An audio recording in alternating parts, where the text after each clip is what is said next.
Good morning all of you. Today in 11th class chemistry, आज हम 11th class chemistry chapter आपका chemical thermodynamics और part S 7। 11th chemistry chapter the chemical thermodynamics part S 7। इसमें आज हम discussion करेंगे spontaneous process के बारे में।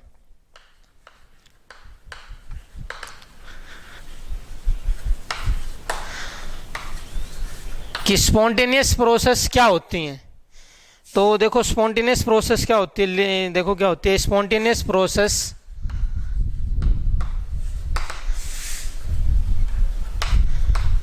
Spontaneous process is an irreversible process,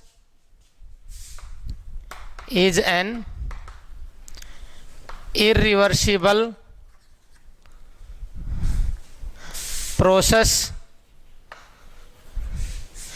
spontaneous process क्या होती है, is an irreversible process and may only be reversed and may only be reversed and may only be reversed by some external agency, by some external agency. क्या होती है जो spontaneous process, क्या होती है आपकी इरिवर्सिबल प्रोसेस होती है। इरिवर्सिबल मतलब इसको हम रिवर्स नहीं कर सकते। एंड मे बी रिवर्स्ड, और इसको हम रिवर्स कब कर सकते हैं, बाय सम एक्सटर्नल एजेंसी, कोई मतलब बाय हम एक्सटर्नल एजेंसी या बाय कोई भी एक्सटर्नल फोर्स अप्लाई करें या प्रेशर अप्लाई करें, उससे हम इसको क्या कर सकते हैं, आपकी रिवर्स कर सकते हैं। फिर स्पॉन्टेनियस का मतलब क्या होता है, and spontaneous means, spontaneous means having the potential to proceed, means having the potential, means having the potential to proceed, to proceed without the assistance of, having the potential to proceed without the assistance of, without the assistance, ASSI, without the assistance of external agency. For example,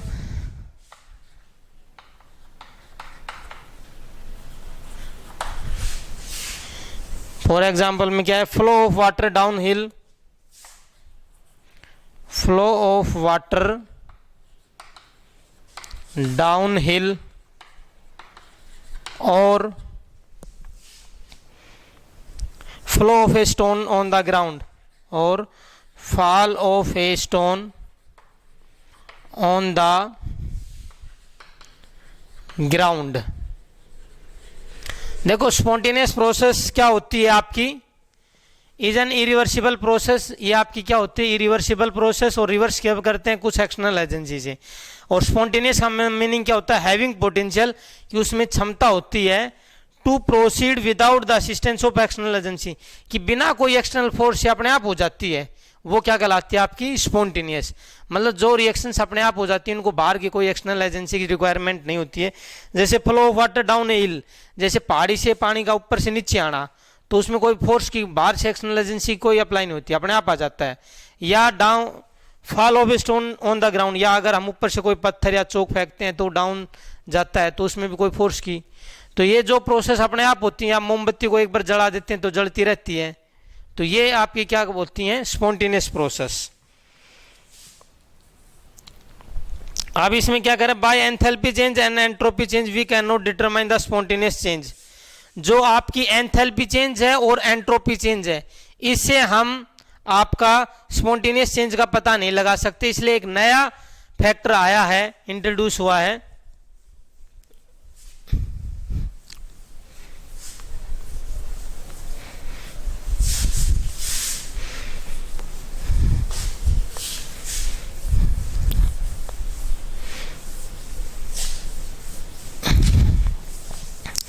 क्या था कि जो enthalpy change और entropy change से हम क्या नहीं determine कर सकते स्पॉन्टेनियस चेंज को, तो एक नए थर्मोडायनेमिक फंक्शन जो है उसकी रिक्वायरमेंट पड़ी और उसका नाम है गिब्स एनर्जी। क्या है? Gibbs energy.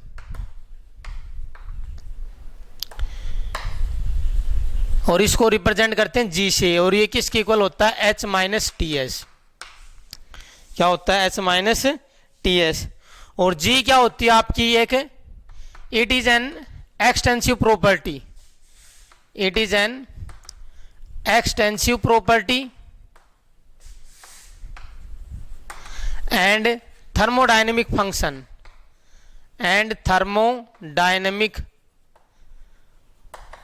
फंक्शन और स्टेट फंक्शन।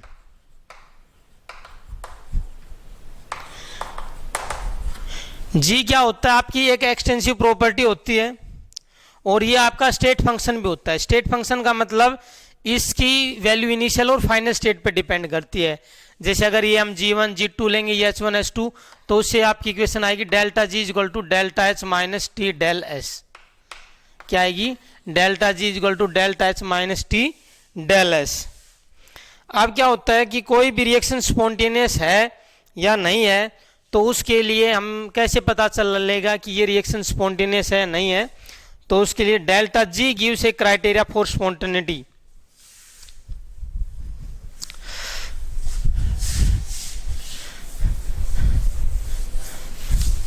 जो डेल्टा G है gives a criteria, delta G gives a criteria for spontaneity, for spontaneity at constant pressure and temperature, at constant pressure and at constant pressure and temperature। कि जो delta G है ये क्या देता है? Criteria देता है स्पॉन्टेनिटी का, कि कोई भी रिएक्शन स्पॉन्टेनियस होगी या नहीं होगी। तो क्या कह रहा है? इफ डेल्टा G आपकी क्या है? नेगेटिव में है। नेगेटिव का मतलब लेस देन जीरो है। क्या है? Less than zero. Then process is spontaneous, then process is spontaneous. और अगर सेकंड है if delta G is equal to क्या है? पॉजिटिव। पॉजिटिव का मतलब क्या है? Greater than zero. देन आपकी प्रोसेस क्या होगी? Then process is non spontaneous. Process क्या होगी आपकी? नॉन स्पॉन्टेनियस होगी। अगर आपका डेल्टा G की वैल्यू क्या है? लेस देन जीरो या नेगेटिव में आती है तो इसका मतलब प्रोसेस स्पॉन्टेनियस है, और पॉजिटिव में है तो इसका मतलब आपकी नॉन स्पॉन्टेनियस है। इसके कुछ क्राइटेरिया हैं वो मैं आपको डिटरमाइन करूंगा एक जैसे चार्ट के थ्रू।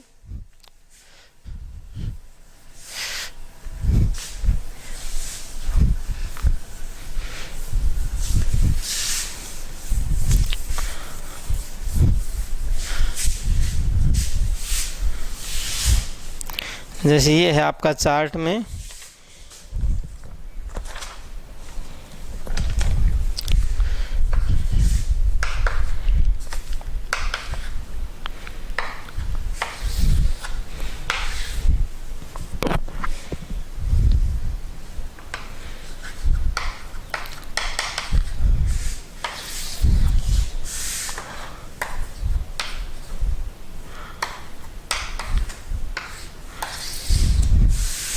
और यहाँ आपका क्या आ गया?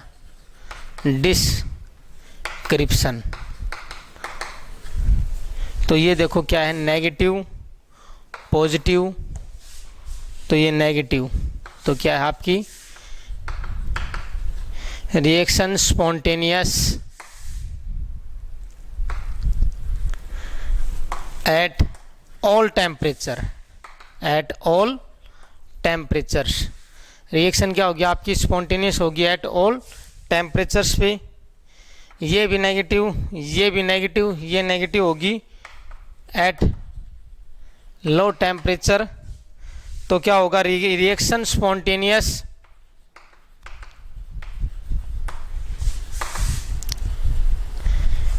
Spontaneous at low temperature.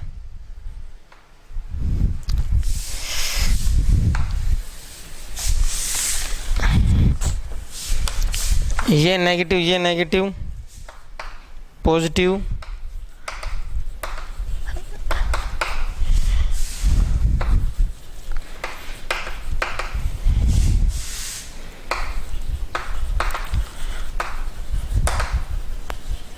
Reaction non spontaneous at high temperature.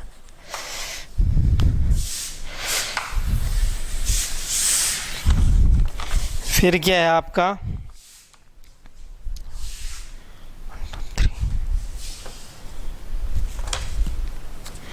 ये भी पॉजिटिव, ये भी पॉजिटिव, ये भी positive eight low temperature. Reaction आपकी क्या है, non spontaneous at low temperature.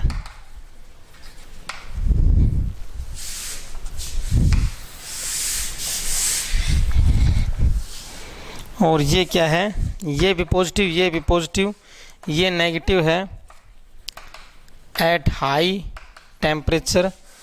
तो क्या होगी, रिएक्शन स्पॉन्टेनियस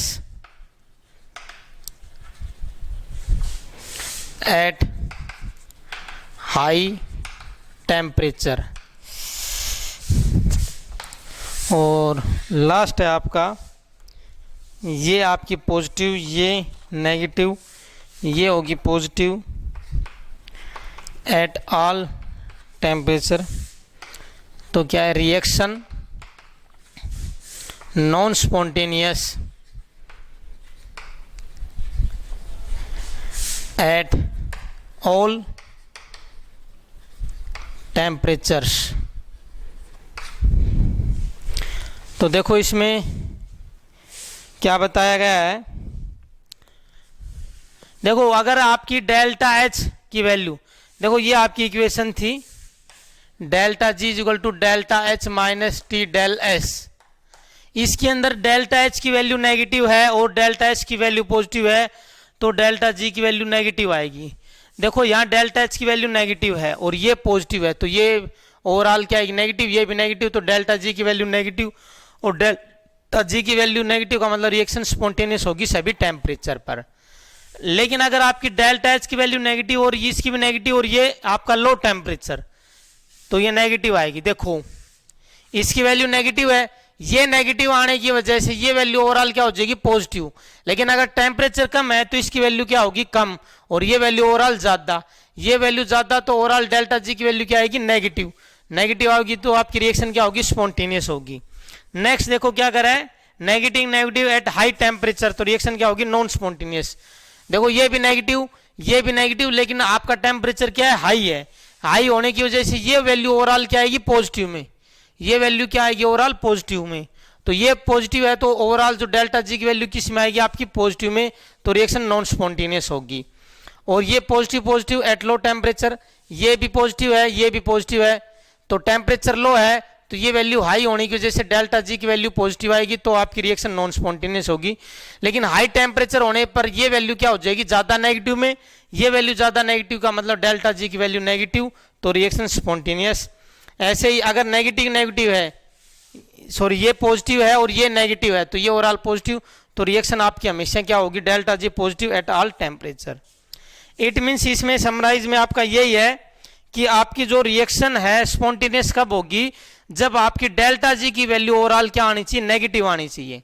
अगर आपकी डेल्टा जी की वैल्यू ओवरऑल नेगेटिव में आ रही है तो इसका मतलब रिएक्शन स्पॉन्टेनियस है। और डेल्टा जी की वैल्यू अगर आपकी पॉजिटिव में आती है, अगर डेल्टा जी की वैल्यू पॉजिटिव में आती है तो रिएक्शन आपकी क्या होगी, नॉन स्पॉन्टेनियस। तो देखो आज हमने क्या क्या डिस्कशन किया है, एक तो what is spontaneous process, spontaneous process क्या होती हैं, नॉन स्पॉन्टेनियस प्रोसेस क्या होती हैं, इसके बारे में एक जो नया गिब्स फंक्शन है गिब्स एनर्जी के बारे में, गिब्स एनर्जी के बारे में ये क्राइटेरिया कि ये क्या क्या क्राइटेरिया, उससे हम पता चला लगाएंगे कि रिएक्शन स्पॉन्टेनियस होगी या नहीं होगी, तो उसमें डेल्टा जी की वैल्यू नेगेटिव। फिर हमने जो इसकी effect of temperature on spontaneity, कि टेम्परेचर का क्या इफेक्ट है स्पॉन्टेनिटी ऑफ रिएक्शन पर, कि कोई भी रिएक्शन लो टेम्परेचर पे होगी या हाई। और देखो ये जो हाई और लो टेम्परेचर है ये एक पर्टिकुलर रिएक्शन के रिस्पेक्ट में है, इसमें कोई एक पर्टिकुलर, देखो कोई रिएक्शन अगर रूम टेम्परेचर पे अगर हो रही है तो उसके लिए नॉर्मल टेम्परेचर रूम टेम्परेचर 25, तो 25 डिग्री से टेम्परेचर वाला हाई होगा और 25 से नीचे वाला उसके रेस्पेक्ट में लो होगा। तो जो एक हाई या लो टेम्परेचर है ये एक पर्टिकुलर रिएक्शन के रूप में रिएक्शन पे डिपेंड करता है कि वो आपकी रिएक्शन कितने टेम्परेचर पे हो रही है। जैसे कोई रिएक्शन अगर लो टेम्परेचर पे हो रही है तो उसके लिए रूम टेम्परेचर क्या होगा, आपका हाई टेम्परेचर होगा। Okay, thank you.